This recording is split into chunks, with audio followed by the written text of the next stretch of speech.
தயிர் பற்றிய கனவு பலன்களை காண்போம். தயிர் நிரம்பிய பாண்டத்தை கனவில் கண்டால் நீங்கள் ஒரு உயர்ந்த நிலையை அடைய போகிறீர்கள். ஆனால் அதை அடைவதற்கு முன் நீங்கள் கடுமையாக உழைக்க வேண்டியது இருக்கும்.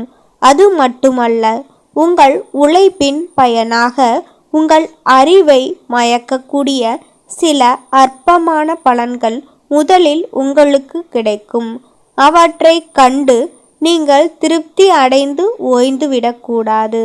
அவ்வாறு ஓய்ந்து விடாமல் நீங்கள் மேலும் மேலும் விடாது உழைப்பீர்கள். ஆனால் இந்த வாழ்க்கையில் நீங்கள் எய்துவதற்கான மிக உயர்ந்த நிலைகளையெல்லாம் எய்திவிடலாம். நீங்கள் தயிரை குடிப்பது போல் கனவு கண்டால் நீங்கள் ஈடுபட்டுள்ள காரியத்தை சரிவர செய்து முடிக்காமல் அரைகுறையாகவே விட்டுவிட பார்க்கிறீர்கள். அப்படி விட்டுவிட்டால் அதனால் உங்களுக்கு நன்மை இல்லை, உங்களை நம்பி இருப்பவர்களும் நன்மை இல்லை. ஆகையால் எப்படியாவது எடுத்த காரியத்தை முடித்து விடுங்கள். ஒரு பெண் தயிர் கடைந்து கொண்டிருப்பது போல் கனவு கண்டால் உங்களுக்கு தெரியாமலேயே சில அன்பர்கள் உங்களுக்காக பாடுபட்டு கொண்டு இருக்கிறார்கள். அவர்களுடைய முயற்சியினால் நீங்கள் பெரிய முன்னேற்றம் அடைய போகிறீர்கள். அப்படி அடையும் போது நீங்கள் அந்த அன்பர்களையும் கொஞ்சம் கவனித்து கொள்ள வேண்டும். இல்லாவிட்டால் உங்களுடைய புதிய உயர்வினால் நீங்கள் பெற வேண்டிய முழு லாபத்தையும் பெற முடியாமல் போய்விடும். நீங்கள் தயிர் சாதம் சாப்பிடுவது போல் கனவு கண்டால் உங்களுடைய வாழ்க்கையானது மிகவும் செம்மையான முறையில் அமைந்துவிட போகிறது. அவ்வாறு அமைந்துவிட்ட பின் அதில் தேவையற்ற மாறுதல்களை செய்ய ஆசைப்படாதீர்கள். அப்படி மாறுதல் செய்தால் அப்புறம் நெடுங்காலம் வரையில் உங்களுக்கு நிம்மதி இருக்காது. ஆகையால் இக்கரைக்கு அக்கறை பச்சையாய் தோன்றுவதைக் கண்டு மயங்காதீர்கள். உங்களுடைய நிம்மதியான வாழ்க்கையை கெடுத்து கொள்ளாதீர்கள். தயிர் பாண்டம் கவிழ்ந்து தரையில் தயிர் பெருகி ஓடுவது போல் கனவு கண்டால் இதுவரையில் நீங்கள் நடத்தி வந்த வாழ்க்கை வேறு, இனிமேல் நீங்கள் நடத்த போகும் வாழ்க்கை வேறு. இதுவரை நீங்கள் சில கட்டுப்பாடுகளுக்கு உட்பட்டு இருந்தீர்கள். இனி அவற்றிலிருந்து நீங்கள் விடுபட்டு விடுவீர்கள்.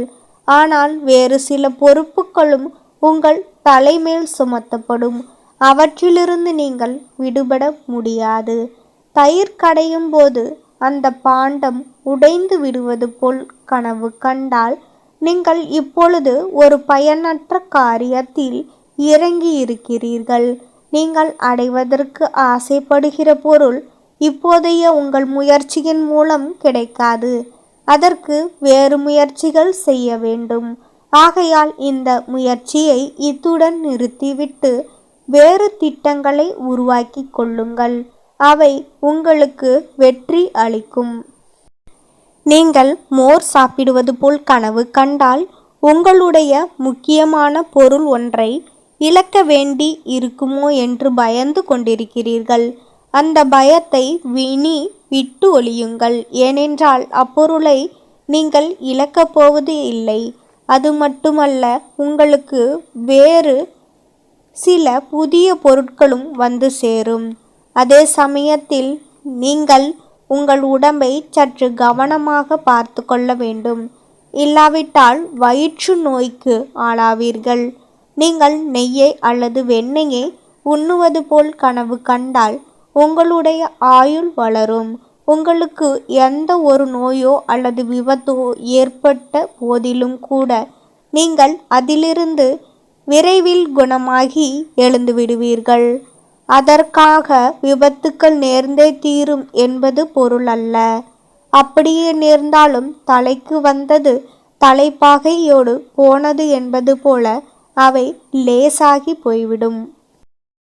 கனவு சாஸ்திரத்தின்படி பிரம்ம முகூர்த்தம் என சொல்லப்படும் அதிகாலை 3 மணி முதல் 5 மணி வரையிலான நேரத்தில் காணும் கனவுகள் உடனடியாக நிஜமாகிவிடும். இந்த சமயத்தில் தெய்வீக ஆற்றல் நிறைந்திருப்பதால் நாம் நினைக்கும் அல்லது கனவில் காணும் விஷயங்கள் உடனடியாக நிஜமாகி விடுகின்றன. இரவில் 6 மணி முதல் 8:24 மணி வரை காணும் கனவுகள் 1 வருடத்திலும், 8:24 மணி முதல் 10:48 மணிக்குள் கண்ட கனவு 3 மாதத்திலும், இரவு 10:48 மணி முதல் 1:12 மணிக்குள் கண்ட கனவு 1 மாதத்திலும், இரவு 1:12 மணி முதல் 3:36 மணிக்குள் கண்ட கனவு 10 தினங்களிலும், விடியற்காலை 3:36 முதல் 6 மணிக்குள் கண்ட கனவு உடனடியாக பலிக்கும் என்று பஞ்சாங்க சாஸ்திரங்கள் கூறுகின்றன. நல்ல கனவாக இருந்தால் மகிழ்ச்சி, கெட்ட கனவாக இருந்தால் அதன் கடுமையினை குறைக்க பரிகாரம் செய்யலாம். கெட்ட கனவு கண்டவர்கள் அதை பற்றி யாரிடமும் சொல்லக்கூடாது. அன்று பசுவுக்கு புல், பழம், கீரை கொடுக்க வேண்டும். அதன் முன் நின்று தான் கண்ட கனவினை மனதிற்குள் சொல்ல வேண்டும். குலதெய்வ வழிபாட்டினை முறையாக செய்து வழிபட வேண்டும். நல்ல பலன்கள் கிடைக்கும்.